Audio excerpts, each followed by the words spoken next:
Good afternoon, members of the media, wider viewing and listening public of Trinidad and Tobago. Welcome to this afternoon's media conference. And really, to speak to the citizens, I've asked for this conference here this afternoon to speak through you, the media, to the citizens of Trinidad and Tobago about what is undoubtedly one of the foremost issues on our minds as the people of Trinidad and Tobago, and that's the issue of crime and how we are dealing with crime at a national security level. I have with me here this afternoon our Chief of Defence Staff, Air Commodore Darrell Daniel, and I also have with me Assistant Commissioner of Police, Mr. Jason Ford, who is in charge of anti-crime operations. I'd like to start off by reminding the public, almost a year ago when I assumed the office and the additional portfolio of Minister of National Security, one of the first comments I permitted myself to say and to share with you, the people of Trinidad and Tobago. In national security, very often there are matters and specifics that we cannot and we should not speak about, especially when it comes to operational issues. Because of course we always need to try and maintain whatever little advantage we have. Because by definition, the criminal elements in our society, who continue to be a very small minority, but unfortunately a very influential minority in criminality, we need to maintain. They don't, by definition, they don't abide by law. They are lawless, they don't respect the law very often, and therefore when we are planning operations, when we're implementing plans and we're implementing use of technology, there's very little that we should be prepared to say because we can lose that operational advantage very, very easily. That's the first point I'd like to say.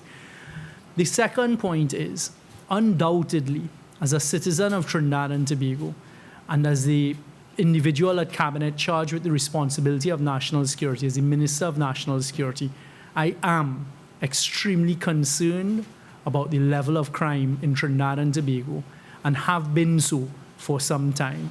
In fact, just this week, on two of my engagements, where I engaged the media, one at the launch of library facilities in Barataria earlier last week, and then secondly, on Friday, when I was at NALIS and our National Library in Port of Spain, speaking at the end of a camp for young children who had spent 2 weeks reading, I did express that the levels of crime, as far as I am concerned, are unacceptable. On Friday afternoon, I had called a meeting with various divisional commanders of the Trinidad and Tobago Police Service. I had the Trinidad and Tobago Defence Force, our intelligence services, our transnational crime unit, as well as the prison services and immigration, for us to discuss a number of initiatives and plan a number of operations that went into effect from Friday. Unfortunately, in the last week, we have seen within recent times, certainly within recent times, what can only be described as an unacceptable upsurge in the levels of murder that have taken place within the last 7 days. I'd like to start by saying that as a Minister of National Security, we cannot accept this. What we do about it is what I've come here to discuss with you all this afternoon. It is also important to note, without burying our heads in the sand, that we did not reach this level overnight. I have not come here today to discuss the past or to put blame on anyone whatsoever from the past, but rather to discuss what we're dealing with in the present. But the point must be made that unfortunately Trinidad and Tobago did not get here overnight. And the question is, what do we do about it now? And what do we do about it going into the near future? I think it would be useful at this stage to categorize the 3 important elements, as I see it, that are affecting us with this criminality in Trinidad and Tobago. Illegal firearms, undoubtedly and without fear of contradiction, the biggest issue facing us in crime and the fight against crime today in Trinidad and Tobago is the prevalence and availability of illegal arms and ammunition. Just yesterday on one of our operations, you all would have seen that the police in the Southern Division on one of our southern beaches of Trinidad managed to intercept and pick up some very sophisticated assault rifles, some AR-15s, AK-47, a Tech-9 firearm. This is an example of the type of firearms that we're facing on our streets out there. So illegal firearms are undoubtedly the biggest element that we face in crime. All of the murders last week were committed, except one, via the use of illegal firearms. You must accept, we all accept, that you will only be carrying an illegal firearm to commit the act of murder. A gun is made, a firearm is made to kill. That is the reality of the situation. And if you are carrying an illegal firearm, there can be no legitimate reason for you to be carrying an illegal firearm. You can carry firearms legally in Trinidad and Tobago via firearm users license that are issued by the Commissioner of Police. We know our Commissioner of Police, Mr. Griffith, has been dealing with the applications for issuance of FULs, as we call them, firearm users licenses. So let us accept, first of all, as a society, that the only reason a person would have an illegal firearm in his or her possession is to commit a murder and to commit the most heinous of acts of crime against fellow law-abiding citizens. So firearms and illegal firearms. Secondly, we don't manufacture firearms in Trinidad and Tobago. And long gone are the days where you would find the police finding homemade shotguns and old rusty revolvers. As I said in my parliamentary debate in the Senate about a month ago when we were debating legislation to deal with amendments to the Firearm Act, the vast majority of handguns we're picking up now, over half being used, are sophisticated Glocks, semi-automatic pistols, and one known as a Glock, which is a very simple piece but a very efficient piece of equipment. And those are the types of illegal firearms in addition to the sophisticated AR-15s and AK-47s. We don't manufacture those in Trinidad and Tobago, so border security is the next big issue that we've been focusing on. The third issue, which is the persons who are carrying out all of these heinous acts against us law-abiding citizens in Trinidad and Tobago, gangs. As you know, we have been focused on gangs and gang activity. Mr. Ford will address us on some, but he cannot get into any level of detail as to what has been taking place with the use of the anti-gang legislation and what the Trinidad and Tobago Police Service has been doing in our operations targeting these gangs and that criminal element that gather together as gangs in Trinidad and Tobago. I have asked our Chief of Defense Staff to just tell us, again, without getting into the operational side, what it is we've been doing from the border aspect and what we've been doing to strengthen our border security. And I'd like to reassure you, the citizens of Trinidad and Tobago, quite a lot has been done in this area. So I'd like to start, and then what I will do is I will then provide an overall, and I will then tell you all, from the government's perspective, some of the initiatives that we intend to roll out to deal with these particular aspects. So I'd like to turn us over, first of all, to our Chief of Defense Staff, Air Commodore Darrell Daniel, for him to tell us what the Trinidad and Tobago Defense Force has been doing to provide support to the Trinidad and Tobago Police Service, but also specifically to talk to us a little bit about the border security.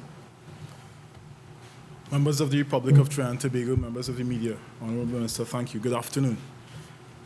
The Trinidad and Tobago Defense Force continues to do our role in terms of securing our borders, with patrols daily by the regiment, the Coast Guard, and the Air Guard on land, sea, and in the air, on a daily basis, 24 hours, 7 days a week.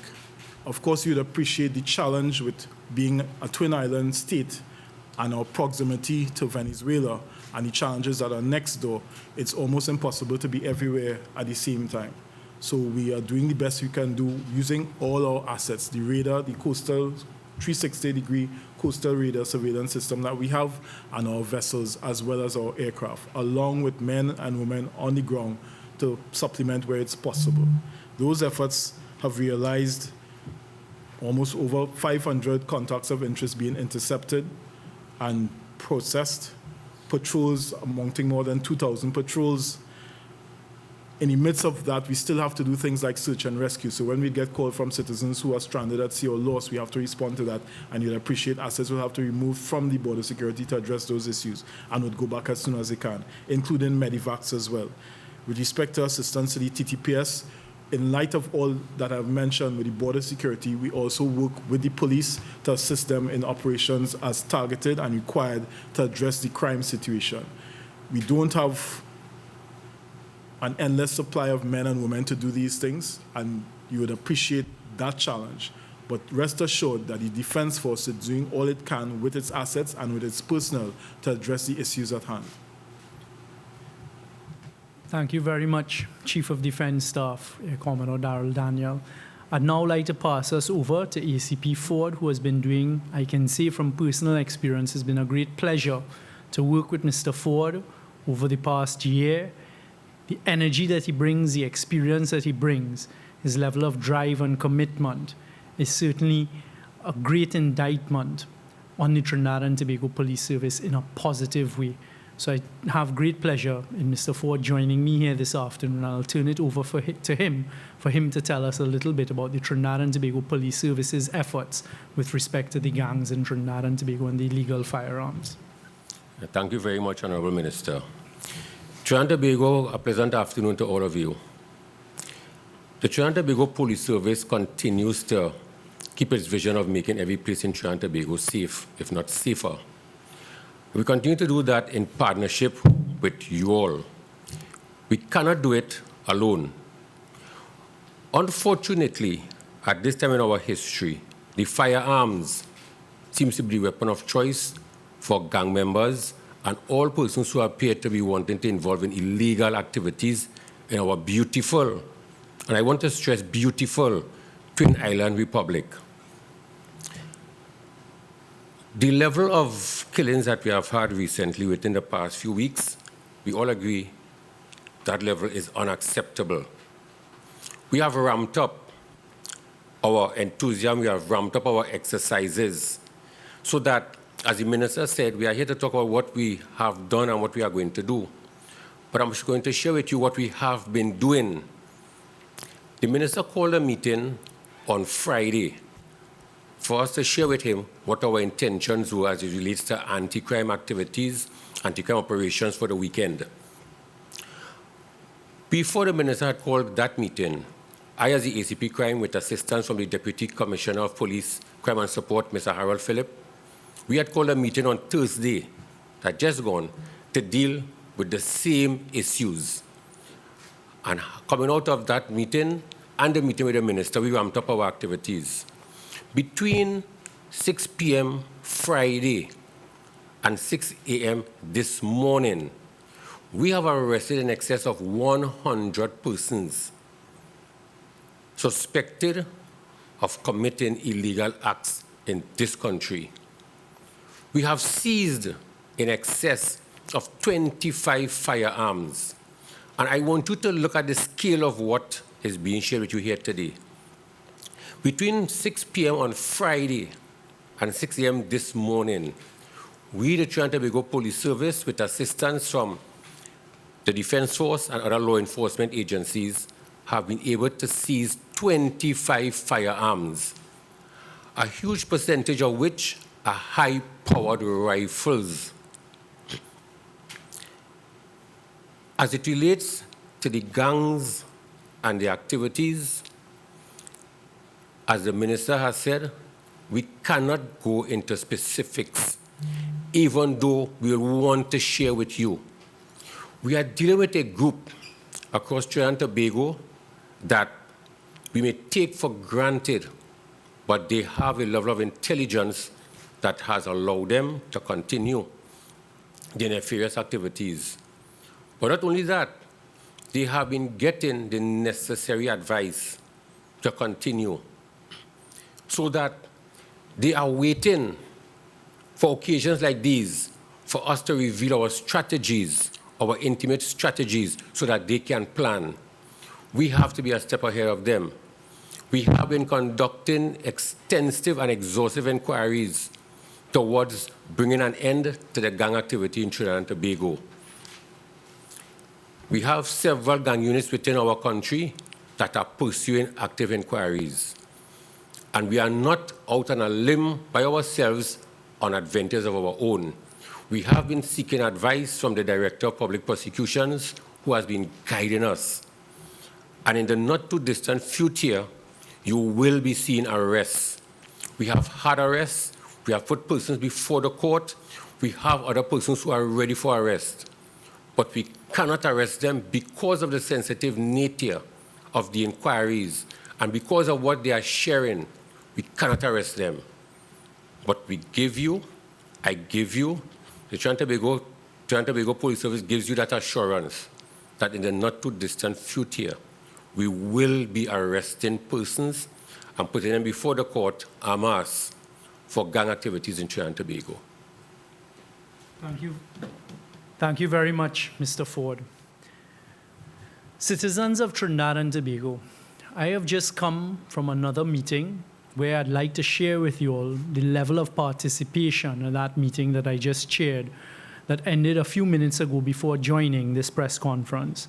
From the Trinidad and Tobago Police Service, we had the Deputy Commissioner of Police, Mr. Harold Phillip, Mr. Ford, and others.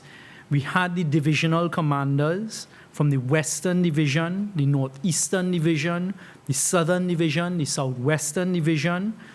We had from Homicide, the head of Homicide, Deputy Head of Homicide, the divisional commanders from the Eastern Division, the Central Division, the Southern Division, the IATF, the CID, the Northern Division, the Port of Spain Division, Northwestern Division, Anti-Crime, and then our OCIU, now SIU unit.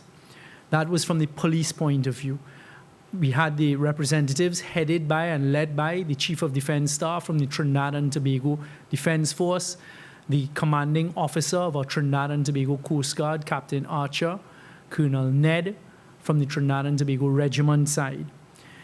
I had the intelligence services there. I had the transnational organized crime unit there, and I had prisons there as well. I took the time to share this information with you, to let you, the public of Trinidad and Tobago, know that one of the mantras under my stewardship has been multi-agency work. And I have kept stressing it and ensuring that it's being implemented, that there is no siloing of intelligence and information. As a result of that, we have been seeing greater levels of success.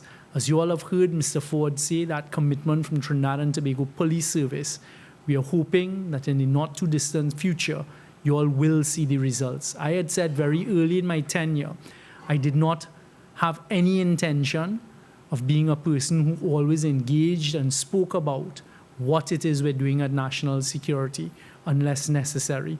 But I prefer that we see the positive results. These things take time. Under the anti-gang legislation, it was not retroactive. We then had to begin from the time the legislation was passed. And I can assure you, the citizens of Trinidad and Tobago, because on a weekly basis, I ask for a briefing as to what is going on. I can assure you the anti-gang legislation is being properly utilized under the supervision of the Director of Public Prosecutions. The gathering of evidence, the gathering of intelligence and information, and the transformation of that to evidence is the process that takes place before someone is charged. So you gather intelligence, you gather information, that then needs to be converted into evidence. Charges are then laid, and of course the threshold for these charges are possible successful convictions, and that is what we're aiming for. That work has been carrying on. I'd also like to say that with respect to the border security, Cabinet has taken the decisions. We had taken a decision a few months ago to upgrade our radar system. The radar system is working. This Thursday's Cabinet gone past. Cabinet also, and I thank my Cabinet colleagues, and in particular the Chairman of National Security Council for understanding the importance of what I took to Cabinet another note to further upgrade our radar system to provide us with some state-of-the-art technology that I hope will be implemented in the not-too-distant future. Cabinet approved and confirmed that on Thursday gone, we will be expending $2.8 million, and the use of that technology, implementing it in our radar system, is going to give us a further advantage in helping us to protect our borders. Initiatives. I held very early morning discussions today with the chairman of the National Security Council, the Honourable Prime Minister. And I'm announcing here today, prior to going to my meeting with the heads of our law enforcement, our intelligence agencies, our defense force a short while ago, I spoke to the Trinidad and Tobago Crimestoppers organization. We are going to be launching an initiative because, you see, we require the assistance of citizens to have breakthroughs. I talked about illegal firearms. I'm happy today to say one of the initiatives we will be rolling out is with respect to illegal firearms, and we will be offering rewards through the Crimestoppers program, where persons can call in anonymously and provide law enforcement through Crimestoppers with information and intelligence to help us to locate caches, stashes from 1 upwards of illegal arms and ammunition in Trinidad and Tobago. And the government will fund this initiative that if we successfully search and recover as a result of information provided by you, the citizens of Trinidad and Tobago, caches of illegal firearms, we are prepared to offer rewards for that. This is going to be worked out in the next few days with Crimestoppers. I spoke to them before, and they're happy to assist the government with this. It leads me to another point. You, the citizens of Trinidad and Tobago, very frequently witness and see crimes taking place or the criminality taking place in your communities. We are today re-energizing, reinvigorating, and also requesting, I am requesting as a citizen, as a Minister of National Security, that you utilize Crimestoppers as an anonymous initiative to provide us with the information that we need to get some further breakthroughs with crime that is taking place across Trinidad and Tobago. It is impossible for all of these criminal activities to be taking place and law-abiding citizens are not seeing it. We're not asking you at this stage, although if you can, we would appreciate that you do, but we're not asking at this stage you come forward and give evidence. Let us utilize these anonymous tip-off points like Crimestoppers to provide us with the information.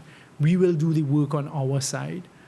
Also, as you know, we've been working with the judiciary. The Attorney General has brought a number of pieces of legislation to Parliament to assist the criminal justice system to become more efficient. We ask for the continued support for that. Illegal firearms. As the Minister of National Security, there were 2 pieces of legislation that I worked with the Attorney General on recently, and both have been passed through the Senate and are now required to go to the House of Representatives for debate and passage in the House of Representatives. I'd like the public of Trinidad and Tobago to understand how important these tools are for the Trinidad and Tobago Police Service to fight and combat the scourge of illegal firearms. The first is amendments to the bail legislation in Trinidad and Tobago, and to make it that persons who are caught with illegal firearms are not allowed bail for up to 120 days, within which the police must bring the charges and pursue the charges in the criminal courts against them. The statistics show that the vast majority of persons with illegal firearms are repeat firearm offenders. And as I said a short while ago, illegal firearms have no place in our society and can only be used to commit the most heinous of crimes, including up to murder in Trinidad and Tobago. Providing the police service with the ability to keep persons in prison and not have them access bail, these repeat firearm offenders, these shooters, these agents of criminality, is going to assist us. The other piece of legislation are amendments to the Firearms Act. For example, for the first time, and it was passed by the Senate, for the first time now we will have trafficking, illegal trafficking in firearms as a specific offense. It shocked me to know all these decades later, we never had a specific offense, an express offense under the Firearms Act of trafficking in firearms. Once this legislation is passed, and it requires the commitment of those in the House of Representatives, and I give the public, you have the assurance today of the government, 23 votes of the government will be cast in favor of this firearm and bail amendment legislation. We are also making it more difficult. We're increasing the level of fines for a first offender with firearms. Before it was up at a maximum of $15,000. We're now carrying that up to, I believe, $150,000. If you are a repeat offender and caught on the second time, we are passing legislation that you cannot get a fine. You will spend time in prison. It is not right to tell the law-abiding citizens of Trinidad and Tobago that this is draconian legislation. We are all aware of these illegal firearms being used to terrorize our law-abiding citizens. I am publicly calling now, today, for the support and the public support behind these two pieces of legislation.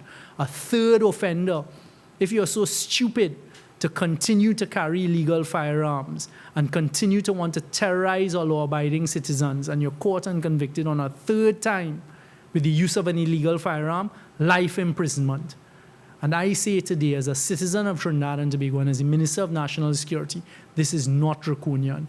This is what our society requires at this point in time, because there can be, and there is no legitimate reason to have an illegal firearm in your possession. This is what we're doing from a legislative point of view. These two pieces of legislation alone will go a long way in discouraging those who want to participate in our society and to be traversing our society with illegal firearms in their possession.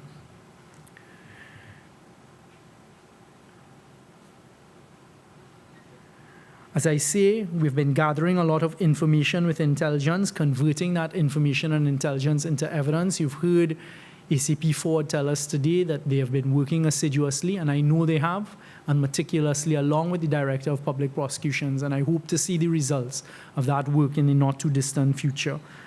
I end by telling you, the citizens of Trinidad and Tobago, as the Minister of National Security, I'm fully committed to continuing to provide whatever leadership I can and to working to ensure that our Trinidad and Tobago Police Service is properly resourced. I've seen it being suggested that they aren't properly resourced. I turned to the Commissioner of Police, Mr. Griffith, this week in our weekly meeting, the second meeting of 3 this week, and asked him, why is it that they keep suggesting that you aren't properly resourced? Is there anything that you continue to need that we can provide? And he said, no, sir. We are making do and we are prioritizing with the money that we have. And right now we have sufficient, and we will continue to press on with the resources. You have the government's commitment, and the same thing goes for the Defense Force. We don't have all of the money in the world, but what I have been pressing with the heads is let us prioritize how we spend that money, and that includes with the prison system or fire services. So I give you the commitment of the government of Trinidad and Tobago, and I have been getting the support of my cabinet colleagues.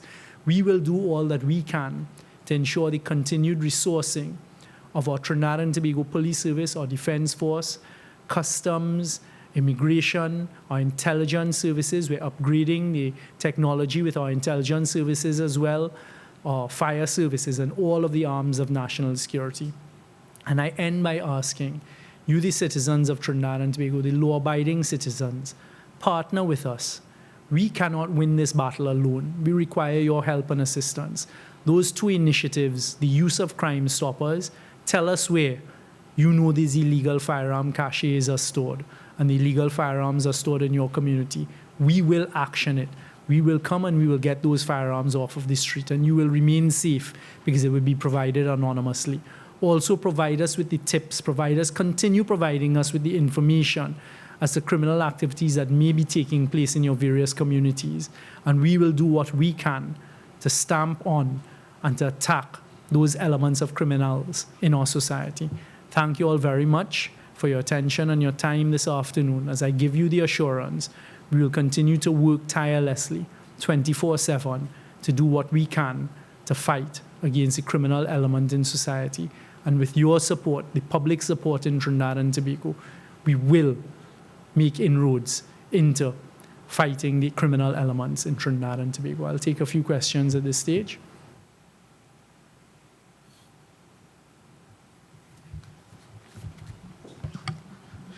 Minister, are you saying, good day, Mark Bessan from Guardian Media Limited.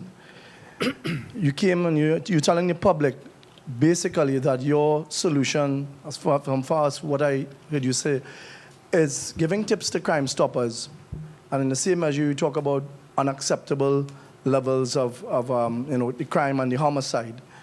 Is the public supposed to accept this? First of all, Mr. Basant, with the greatest of respect to you, that is not what I just told the public. The national security response to the fight against crime has all of the initiatives that we've been implementing. What I've said today is that I'm announcing a new initiative to provide us with tips. We identify that illegal firearms are the scourge that are creating that element of criminality in society. You've heard what we've been doing on Border Patrol. You've heard what we've been doing on the police side, the intelligence services. So it's quite wrong to suggest, and I'm certainly not suggesting, and if that was what was conveyed and what you interpreted, I'd like to correct it. No, that is not the solution. There is no one fixed solution to crime in Trinidad and Tobago. That is another element that we're asking for. We want to take the illegal firearms off the streets. We're trying to close down the borders. We're doing the best that we can there. We have intercepted. You heard the figures provided by Air Commodore Daniel of how many intercepts they've made out in the seas, etc. So that is not the solution to crime. It is yet another plank in the fight against crime. But do you tell the families of those who have lost, at least about 25 people have been killed in the last 6 days? And we're hearing this rhetoric of this talk of we're going to take the firearms off the streets. In February, before the Joint Select Committee, Mr. Ford spoke about over 8,000 illegal firearms flooding into this country. And we have had, just a drop in the ocean of that seizure becoming more pronounced. How are you going to deal with the situation? Are you just saying that, I know you've spoken about a number of initiatives, and you're adding the Crimestoppers initiative to that. Is that enough to convey public confidence in the public of Trinidad and Tobago, where we have a homicide rate inching closer to 300, possibly at the end of the year, setting a new record? What are you going to tell the citizens of this country who are afraid to leave their homes and walk out of the streets at night or even at day where gunmen are king? Mr. Basant, your use of language is very emotional and very emotive, and understandably so, because citizens at this time in our country's history are worried and are concerned about crime. I have started off today by saying the levels of crime are unacceptable. I have started off today by saying that we have implemented a number of initiatives. We can't get into the specifics. We are seeing some measures of success. We've heard ACP Ford tell us that within the last 24 to 48 hours, over 100 arrests have been made. These arrests that have been made, I can assure you, are not just a reaction. These arrests that have been made are not going and picking people up off of the streets. These are all intelligence-driven. If there was that magic pill that we can use and we can swallow, I would be the first to prescribe it. If there were initiatives that can just be waving a magic wand, I would be the first to get that magic wand to do it. All I can tell the citizens of Trinidad and Tobago is you have our commitment. The men and women in the police service and the defense force are working overtime. We are not throwing our hands up in despair. And the fear-mongering and the use of emotive language and the touching on the raw nerves of our society right now is certainly not the solution. We are doing what we can. We will continue to put adequate resource, continue to resource where we can, and we will continue to fight the crime. Peter Christopher, Guardian Media. Just going back to the matter of public confidence, the fact that you are now turning to a new initiative with Crimestoppers. An additional initiative. Additional initiative. Is this a recognition that perhaps public confidence in national security agencies is shaken at this point in time and you all are trying a new approach? I think public confidence at this stage, I don't think it is targeted necessarily at national security. If that's where it's targeted, so be it, because we are the ones charged with the responsibility to try and make Trinidad and Tobago a safer place, and we accept that responsibility. What we're saying is that we need to work together. We're saying that we have been working. We're saying that we hope to see the results of a lot of these initiatives come to fruition soon. There is no simple solution. And I'd just like to make this point. Everybody has a role to play in the fight against crime, and also in the reassurance of the citizens of Trinidad and Tobago. And that role is an important one. And what we're saying is we have been listening, but we've also been working. On a related note, in terms of firearms, we've heard the talk about the sophisticated firearms being seized, but yet how many arrests have come out of these seizures? Isn't this also a worry that we are not seeing a significant amount of arrests and convictions related to these firearms that are being seized? Actually, I think, again, statistically, that is incorrect. I don't have the statistics with me, but I quoted them in the Senate on 2 previous debates in the Senate with the bail amendment as well as the firearm amendment. Unless we find firearms just in abandoned lots or abandoned houses and pick them up like that, that's the only occasion where persons aren't charged for illegal firearms. All of the persons who have been found with illegal firearms have been charged. There have been a number of convictions, a vast majority. And what we're facing, and the reason for the bail amendment and the amendment to the Firearm Act, is we're seeing the ridiculous proposition coming to fruition that persons who are pleading guilty on some occasions being charged as low as $3,000 and being released because they've been convicted of an illegal firearm, paid a fine of $3,000, and they're free to walk out there on the street. There have been successful convictions of the illegal firearms, but what we're finding is that they're repeat offenders and they're just going back out there, picking up an illegal firearm again, which is why this legislation is specifically aimed at dealing with that ill. An extension to that question, Mr. Ford, you spoke about 100 arrests in the last 48 hours or so. And we had this incident many years ago during the state of emergency where several people were held and arrested under the anti-gang legislation and so on. Some are charged and they go through the motions of the court, but we see a very low conviction rate for these people. Are we going to find ourselves in a similar situation? And secondly, you spoke about intelligence, Minister, as well, and about gang members knowing about operational intelligence and so on. But then you have issues where there are police reports talking about gang members being leaked information by police officers and other law enforcement.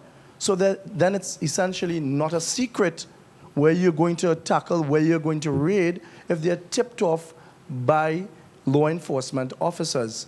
And how are you all treating with that problem? Because it seems to be a perennial problem, a very serious one that citizens have been hearing time and time again, but there's nothing being done to, in their terms, they're not seeing tangible results of these crooked law enforcement officers across the board being arrested and charged for aiding and abetting these gang leaders who are paying them money or giving them other things in kind to furnish them with information. Let me just jump in here before Mr. Ford responds to that. The irony couldn't pass me by, because you yourself, Mr. Basant, seem to be the recipient of a number of confidential, secret reports that were derived in the national security arena. So perhaps you yourself could share with us in law enforcement and national security where these leaks are, where these tips are coming from. Because you're right, and I raised that less than 2 hours ago in my meeting, saying that it shocked me and it was upsetting to me that some of what we discussed on a Friday meeting ended up in a Sunday report. And I thought it was in a confidential meeting I was having on Friday, ended up in your Sunday report today. And of course, that is at a level where you're providing the information to the public, and you would say in the public's interest, and I'm not denying that. But it drives home the point that you're making, that we are being tasked with the responsibility of fighting criminals. And as I said at the outset, we can't get into operational discussions and discussions with the specifics of our operations. But it seems that elements within, so the enemy within is our worst enemy.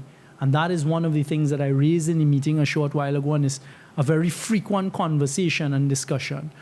One of the ways we intend on dealing with that is by setting up more vetted units where persons will be polygraphed, persons are going to be carefully chosen, and we're going to be expanding that. And that is going to be the use of multi-agency units who we will then task with the sensitive operations. We had it recently when we were going after brothels and we're going after human trafficking. We got the intelligence, we knew where some of these institutions were being frequented, girls being prostituted, etc. And on the nights that we went to raid, woe and behold, nobody was there. We used a vetted unit and we met with success. So we know how we're going to be dealing with some of that. Mr. Young, with my conversations with very senior members of the TTPS, has been that the information has been gathered over a period of time, and there seems to be inaction. And I think a lot of the police officers are upset or fed up, and even other law enforcement, the fact that there's no action internally. Hence the reason why they felt that the public needs to know in some measure what is happening on the inside. Not sharing, any operational or other types of information with me, and I wouldn't want to compromise those things. But the fact that these things have been sticking out like a sore thumb for quite a while, but yet there's inaction by other members inside of the law enforcement. So they felt it was time that the public know what is happening. I have to say I'm a little bit surprised to hear that. But I do accept, for example, in reading over the last few months, there have been occasions when I've seen the media refer to reports that I haven't even been privy to, and I've then had to call for these reports. I can give the assurance that now with the new Commissioner of Police and with officers such as Mr. Ford, I have seen firsthand that when intelligence is brought to our meetings, that intelligence has always been actioned and acted upon. So again, if there are persons in the police service who are frustrated and believe that they have intelligence and information and their superiors are not acting upon it, there are avenues. There are officers like Mr. Ford, there's a Commissioner of Police, Mr. Griffith. I too will hold myself out and available for those police officers to get the information to me. All information that is brought to me, I then ensure, as best as my office can, is acted upon and actioned. We just have, go ahead. Good afternoon, Nika Parsanal, CCN TP6. A lot of the recent fatalities we've seen have come in multiples. There are mass shootings. We had 5 in Westmoreland. Only 1 person died, but 5 people were injured. We had 3 in Laventille a few days before that. What specifically is happening, or has the TTPS or national security as a whole looked at the fact that these things are now happening? It's not just person to person, but it's now an attack on a crowd. What you're seeing, I don't like the use of the term mass shootings. That just brings conjecture of what we see taking place in the United States, where someone goes into an area and just carries out. These are targeted shootings that we're seeing. But because of the type of weapons that are being used, these semi-automatic weapons, what it means is you just literally have to keep pulling a trigger until you run out of rounds. A lot of these criminals, of course, are not trained marksmen, etc. I'd like to correct the Westmoreland one, because when I went into the Friday meeting and used that particular example, I passed by that scene that took place on Thursday night at around 10:30, and so all of the police cars. Curiosity almost took me to the scene, but I just figured, look, I don't know what's going on. It's not prudent for me to just turn up on the scene. What I was told on Friday meeting when I asked the head of that falls under Western, Mr. Prague, he actually told me that the information was correct. 5 people were not injured. It was 2 of them injured in the front seats. Still unacceptable. And as you see, the shooting in Laventille as well. What we're seeing is the use of the weapons, the type of weapons being used, and the availability of rounds of ammunition. Those are the consequences of it. And that is why we're adamant that we have to find and use new initiatives to try and get these weapons off of the street. And just on your point with the Crimestoppers initiative that you're trying to do, are you worried at all, or is the TTPS worried at all, that this is really a situation where now criminals may be just getting money for getting rid of guns that they fed up use? That is one of the reasons I've been against, and the Commissioner of Police and myself have discussed it, and both of us are against a gun amnesty, for example. There is no initiative that's going to be 100% foolproof, if you want to use that language, but we want to implement this and give it a try. Let's see what results it brings. Any gun taken off the street that reduces the 8,000 that Mr. Ford referred to is a move in the right direction, whilst we marry that with making sure our borders are less porous. Mr. Wilson. Yeah, good afternoon. Minister, I have 2 questions. One, with 24 murders in the last 6 or 7 days, do you think the government has lost the war on crime? The first one? Okay, yeah. So, do you want a second one? Let me answer the first one. Sure. I don't think that the government has lost the war against crime. I'd like to use that opportunity, Mr. Wilson, just to make the point, regardless of what government is in place, what government has been in place over the past few decades, there has been a struggle against crime. I've looked at it. I've looked at who, regardless of the ministers of national security, etc.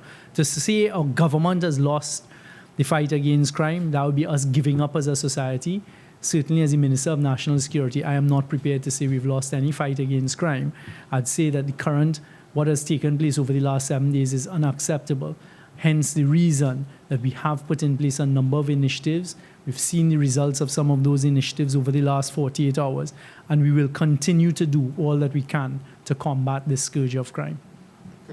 Second question is, and this was referred to earlier, the issue of the government through its regional corporations financing gang leaders. And if those reports are true, is the government part of the problem? Again, when you say government, it gives a certain connotation. I have seen the reports. In fact, the reports have now been provided to me in a preliminary manner, because of course I asked about it when I saw what the media was reporting. What it seems to be is that there were a number of contracts awarded at the regional corporation level throughout Trinidad and Tobago to persons that they claim their associations with crime. What I have asked for, including a short while ago at the meeting this afternoon, if the TTPS have the specifics and they have the identities, and it is very easy, as I told them, to say gang leaders and criminals are getting contracts. Provide me with the specific details, provide me with who are the companies, which are the companies we need to look at, and it will be actioned and dealt with. Minister, that is contained in the report, just to correct you. And also, Commissioner of Police... What is contained in the report? That very said thing you said in the special branch report. It is contained. The companies, the amounts of contracts, and the costing of contracts over the last 3 years. Then you have a special branch report I haven't seen. Well, it was published, so I think you should get a copy of The Guardian from last Wednesday soon. The Commissioner called you out yesterday, and just an extension to Mr. Wilson's question, about the fact that government officials are helping to fuel these Commissioner, let me correct you immediately. The Commissioner did not call me out. He said government officials. Aren't you a government official? Okay, but government officials, right. So when you say one thing about the media, you say, well, the media has reported inaccurately. Does that mean you, Mark Basant, have reported inaccurately? I want to again correct, by use of saying government officials, are the persons who are awarding the contracts allegedly in the regional corporations. They are government officials. Government officials does not mean a cabinet member. It does not mean a minister. As I told you this week, Mr. Mark Basant, if it's the same Wednesday report, and I think you quoted me correctly and accurately, I personally have never awarded a contract. I personally have done the exact opposite. When it was brought to my attention that there was a specific company in East Port of Spain that had gotten CPEP contracts, I put an end to that, and that actually had a number of consequences that led thereafter. Mr. Young, there's no particular reference to you, per se, it might be others, but is the Commissioner right in saying so, that the government officials have a part in playing in granting state contracts to well-known, reputed gang leaders who have a history or even is known to be involved in criminal activity based on intelligence that have been gathered not just over a month or 6 months, but for several years? So again, in response to the Commissioner, and again, in response to the Trinidad and Tobago Police Service this afternoon, I've said, provide us with the information, provide us with the intelligence. It has to go beyond a certain threshold. It can't just be a whimsical, well, I think Mark Basant is involved in something. I think Anthony Wilson is involved in something. Bring it, show the evidence, show the affiliations. That is what it is going to be pursued under the anti-gang legislation and under the anti-crime operations that are taking place. But certainly, there cannot and should not be any intention on the behalf of government to fund through state contracts the criminal elements of society. Minister, if memory serves me right, I think July 17th would have been the Commissioner's 1-year tenure It's actually next month. Well, sorry, within the next 2 weeks Correct. or so, right? And you've said that the government has given him all the resources thus far in his fight against crime.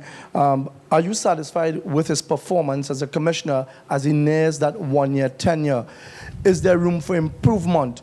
Do you see things that he can do differently with the assistance of other law enforcement agencies and, by extension, the National Security Ministry? I think society would accept that over the last year, when we hit that year mark next month in August, there has been an increased invigoration, a renewed energy in the fight against crime in Trinidad and Tobago. I think the commissioner has done a good job. I think he's hit the ground running. I think he has gotten a lot of support. We have a new chief of defense staff. His men and women in the defense force have been interacting with them on the ground level. There is a new energy running throughout the whole of law enforcement and the whole of policing and other areas of law enforcement in Trinidad and Tobago. It does not come down to one man. The commissioner of police himself, no matter who he is not going to be, again, that magic wand that solves crime. But what we're seeing is a renewed energy throughout. Officers such as Mr. Ford, it's only in the last year I've interacted with Mr. Ford and seeing what he's prepared to do, roll up his sleeves, get down on the ground. Those are the types of officers that are coming forward, and those are the types of officers we need to encourage. What I'm seeing with the defense force, I'm seeing in the prisons and the fire service. So I think Trinidad and Tobago, and I think the population, you're right to judge us, you're right to give us those scorecards, but I think you must accept that in the last year, there has been an increase in the push against crime. Minister, has the Commissioner of Police shared his strategy to lower the homicide rate with you? We constantly have... Does he have a strategy?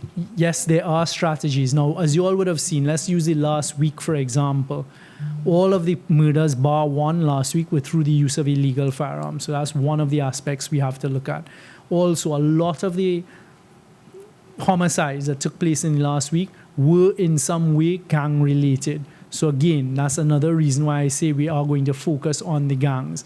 On the homicide side, the detection as well as the investigation and the solving of, he is going to be utilizing foreign resources in the cold case unit. So yes, there are a number of initiatives. Again, I can't get into the specifics of the operations. Okay, I'd like to... Yes, sorry. Just take 2 more questions. On this side, Mr. Douglas. Yeah. Go ahead. Yeah. Okay, thanks. Right. The 100 guys who were arrested recently, do we know what the timeline is for charging them and what happens It remains the same timeline it's always been in law. There's a specific period of time for the police to lay charges or to release them. The police will abide with that. Understand that every time a person is brought in for interrogation, interviewing, that provides us with another opportunity to gather further information and intelligence, and that's what is going on. And that can eventually lead to the type of charges that we're looking for. All right, I'll just take one more question. Minister Young, given the 25 or so murders that took place over the past week, was any consideration given towards imposing a curfew or lockdown in specific hotspot areas? There is no law in Trinidad and Tobago that allows you to provide a curfew or lockdown in law apart from a state of emergency. As I explained earlier this week, a state of emergency in our law can't be over a specific place in Trinidad and Tobago. It's over the whole of Trinidad and Tobago, and you can then implement different measures. The answer is no, we're not there. We're not looking at that. As I discussed several times with the heads of security last week, there's still a number of initiatives that we have to put in place before we reach that level. To me, a state of emergency is throwing your hands up in the air and saying there's nothing left, and we're not there. Will the army be going into these places to assist the police? The answer is yes. Maybe even setting up a camp for a period of time just to try and stymie the killings along the east-west corridor? Again, as you all would have seen, the killings are not in one concentrated area. So yes, to answer the first part of your question, the defense force is playing a part. It was even before last week, we had discussed and it had been implemented.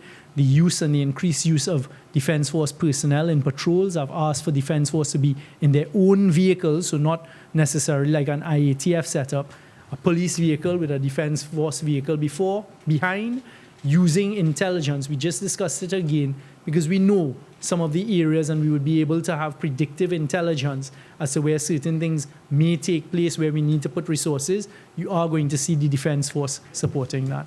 All right, thank you. Minister Young, if you had one line to tell citizens of Trinidad and Tobago, especially those that live in hotspot areas, what would be your message to them, knowing that they're scared, they're petrified, that these gang members hold, some of them at ransom? There's even I was told by an officer that some of them were driven from their homes, and these gang leaders are using their homes as havens for other criminals. And I would not call it a division, but what are you going to tell these people? They have reached a breaking point, maybe even past breaking point, where we are fed up as a nation, the citizens are, and less talk, more action. What are you going to tell them in one sentence?